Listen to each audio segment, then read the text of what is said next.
Awas Garuda! AFF 2024 bisa bikin ranking FIFA naik turun.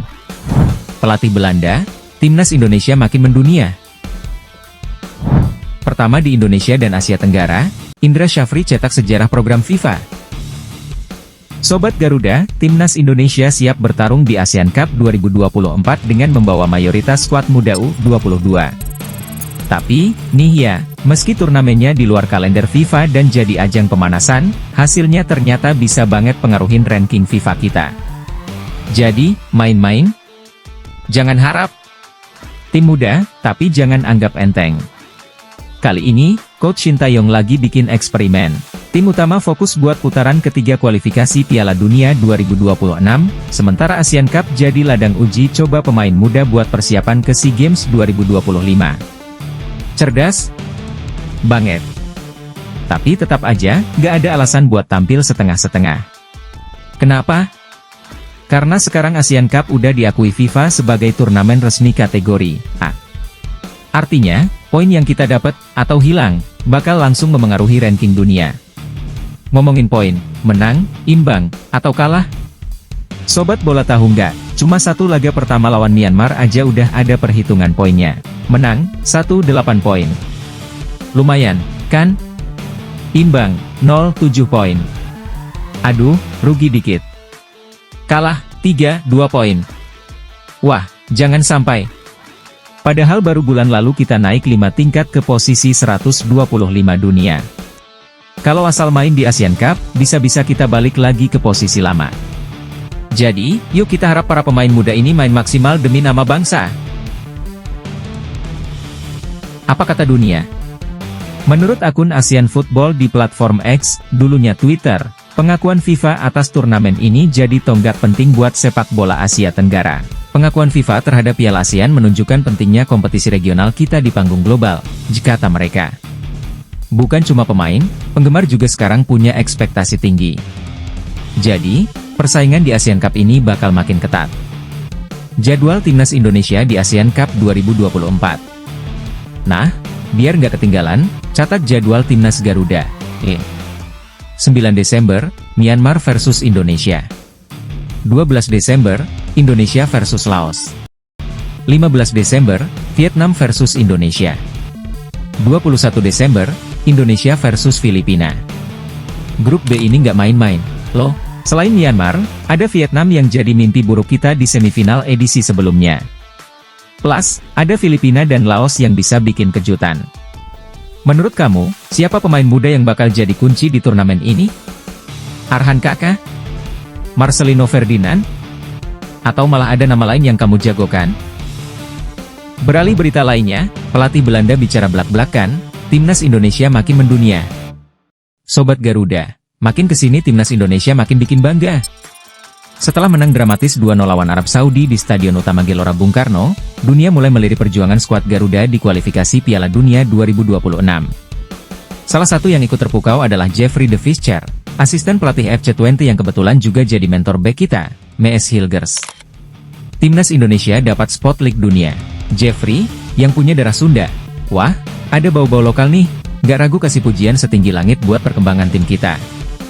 Tim ini berkembang pesat, apalagi dengan kehadiran pemain-pemain keturunan. Permainan mereka saat lawan Arab Saudi benar-benar menawan, ujarnya.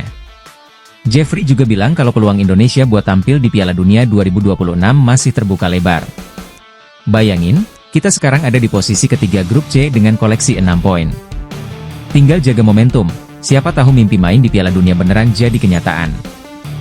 Rekam jejak gemilang skuad Garuda. Prestasi Timnas Indonesia belakangan ini emang bikin kagum. Piala Asia 2023, sampai babak 16 besar. Piala Asia U23 2024, nyaris ke Olimpiade Paris 2024, cuma kalah tipis dari Gini di playoff.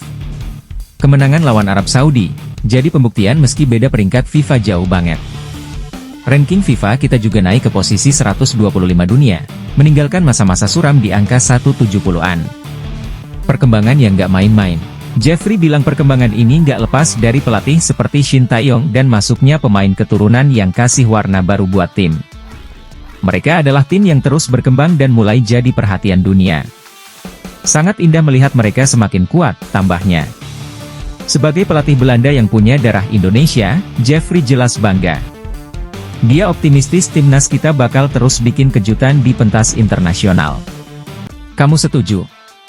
Sobat Garuda, gimana pendapat kamu soal performa timnas belakangan ini?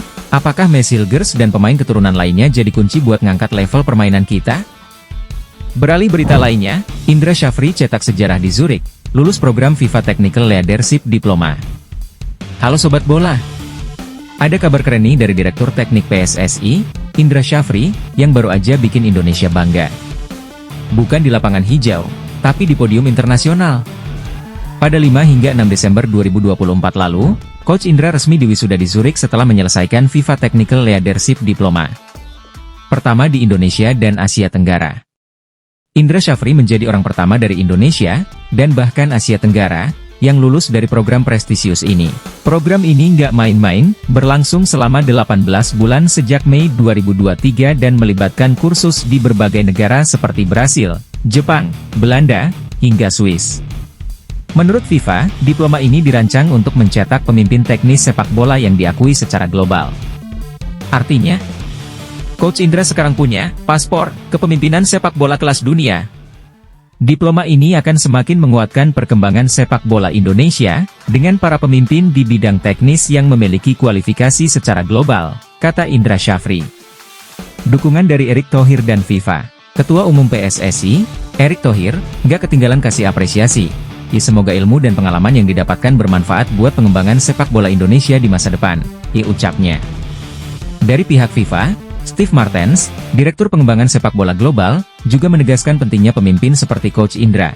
Di masa depan sepak bola global membutuhkan pemimpin yang ahli, dan kualifikasi ini adalah langkah besar menuju tujuan itu, katanya. Program transformasional. Menurut Jamie Houchen, Kepala Technical Leadership FIFA, pengalaman 18 bulan ini bukan sekadar belajar, tapi benar-benar transformasional. Para lulusan sekarang dilengkapi keterampilan untuk memimpin sepak bola global, ujarnya. Edisi pertama diploma ini jelas jadi awal yang menjanjikan, dan Indonesia patut bangga punya perwakilan di panggung internasional. Apa artinya untuk sepak bola Indonesia? Dengan lulusan seperti Coach Indra, Indonesia punya harapan baru untuk membawa standar pelatihan dan pengembangan sepak bola ke level dunia. Ini nggak cuma soal teknik, tapi juga visi besar untuk membangun fondasi sepak bola Indonesia yang lebih profesional. Apa menurut kalian keberhasilan Coach Indra ini bakal membawa angin segar buat timnas? Atau ada ide lain gimana ilmu internasional ini bisa diterapkan di tanah air? Yuk, diskusi di bawah.